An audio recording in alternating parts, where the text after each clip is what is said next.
Okay, hello guys, magandang araw sa inyong lahat. Welcome sa aking YouTube channel. So ngayon guys, meron akong gagawin ngayon, bali home service to. Ito guys yung unit LG 43 UK 6500 PPC. Okay.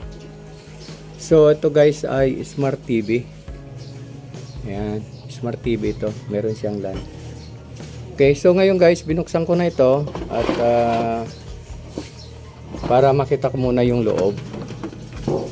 So ngayon, tetestingin natin kung ano yung problema nito. Okay? So ipa-power on natin at alamin ko kung ano yung problema. Okay, so naibalik ko na guys yung ribbon dito sa left side. Ayan, naibalik na natin. So gagawin natin dito naman tayo sa right side. Ito yung sa left, ito yung sa right. Pantay siya. So tatanggalin ko muna itong sa right side.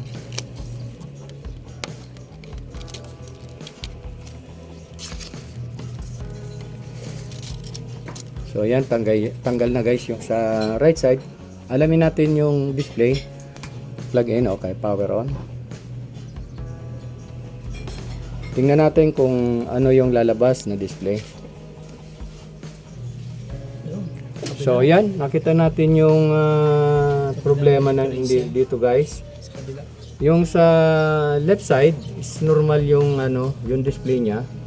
Dito sa right side, white lang siya kasi hindi nakakabit yung ribbon.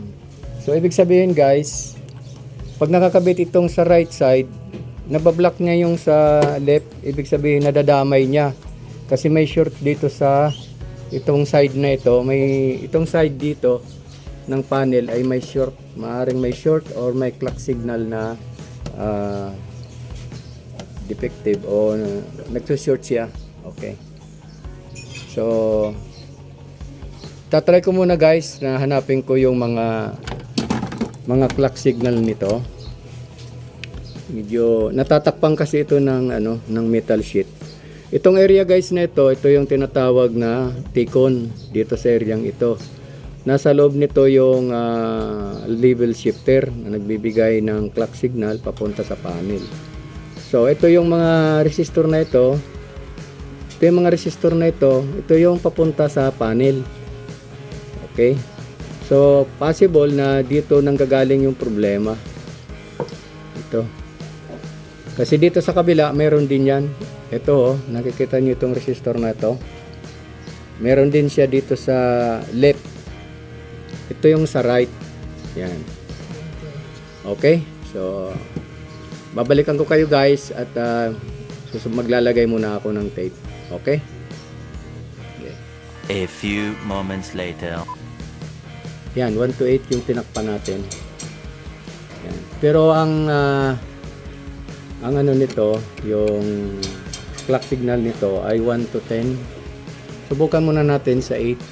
Titingnan natin kung magkakaroon na siya ng display. Okay, so babalik natin.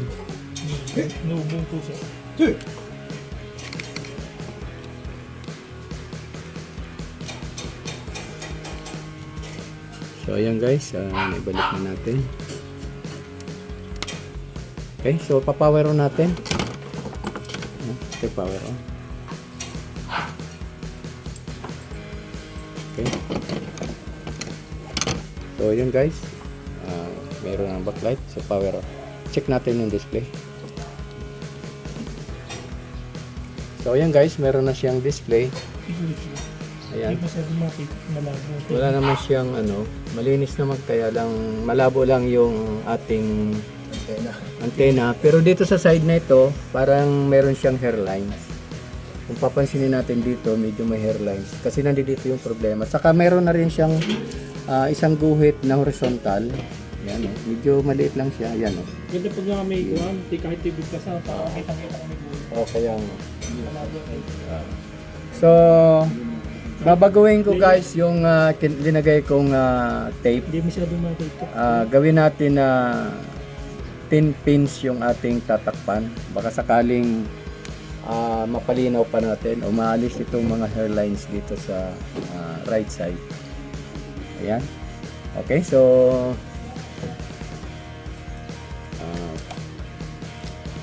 okay, so ito guys yung ating blinak na pin. 1 to 10. Yan. 1 to 10 sa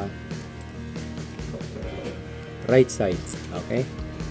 So, try natin ito at alamin natin kung mas maganda yung lalabasan nito. Okay? Okay? So, ito guys, nailagay ko na. 10 pins ang tinakpan natin dyan. Okay? Lagay natin. Okay, power on. Yun, napag-light na. Okay, tingnan natin. Okay. So, tas-tas mo ng konti. Ano kasabi ko? Okay. Okay, taas mo pa. Yung guhit talaga hindi na maalis. Hindi na maalis. Pero, ayun, ba't hawakan mo ba kung matumba? Ay, hinawa ko pa. Tingnan lang natin guys. Yung ano niya, nawala na yung yung hairlines dito. Kanina yung 6 pins na tinakip natin, meron siya ditong mga hairlines sa right side. Ngayon wala na. Okay, so ito na guys, itatakip ko na lang ulit, babalik yung cover tapos tetesting natin para malaman natin kung okay na siya. Okay. Okay guys, ito na yung pinaka-final natin na ginawa. So, bali, inalis ko yung 8 pins at pinalitan ko ng 14 pins doon sa right side. Kasi yung lumalabas yung guhit dito, mayroong isang hairline dito. Yan, isang guhit na horizontal. So, ngayon guys, ang final na ilinagay ko dito na pin na tinakpang ko ay 14 pins. Okay, so papakita natin. Okay. Ano yung tanggalin? So ito guys, dito ako naglagay ng 14 pins. Pinalitan ko yung 8 pins, ginawa kong 14 pins. So ito na guys, malinaw na siya. Nawala na rin yung guhit kasi dati may guhit ito dito. May isa. Okay guys, ito ay itatakpan ko na lang at ipa-final na natin at obserbahan ko pa. Okay, so guys, maraming salamat sa inyong panonood. Kung bago ka pa lang sa aking channel, please subscribe and hit the notification bell para updated ka sa mga i-upload ko pang video. Okay, hanggang sa susunod na video. Thank you guys and God bless. Bye-bye.